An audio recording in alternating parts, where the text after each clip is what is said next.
اوکاڑہ میں احساس کفالت پروگرام میں کرونا SOPs کی دھجیاں بکھیر دی گئیں۔ احساس کفالت پروگرام کے سینٹروں پر خواتین کا رش، شہری حلقوں کا وزیر اعلیٰ پنجاب سے کرونا SOPs پر عمل کروانے کا مطالبہ۔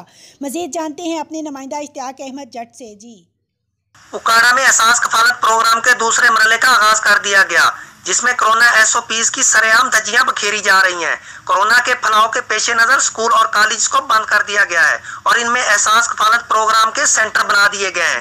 ان میں خواتین اتنا زیادہ ہے کہ ان میں سے گزرنے کی بھی گنجائش نہیں ہے، جو کہ حکومتی نمائندوں اور انتظامیہ کی کارکردگی پر سوالیہ نشان ہے۔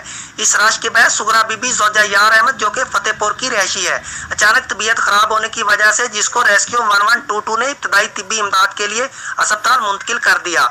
شہری حلقوں میں اس بابت شدید تشویش پائی جا رہی ہے کہ حکومت ایک طرف تو کورونا کے پھیلاؤ کے پیش نظر رش والی جگہوں کو بند کر رہی ہے اور دوسری جانب کورونا SOPs پر مکمل عمل درآمد کروایا جا رہا ہے۔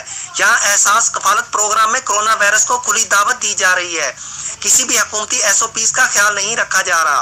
انہوں نے وزیر اعلیٰ پنجاب سردار عثمان بزدار سے مطالبہ کیا ہے کہ کورونا وائرس کے حکومتی SOPs پر مکمل عمل درآمد کو یقینی بنایا جائے تاکہ اس ملک وائرس سے محفوظ رہا جا سکے۔ Ishtiaq Ahmed Jatt, district reporter QBN news Okara.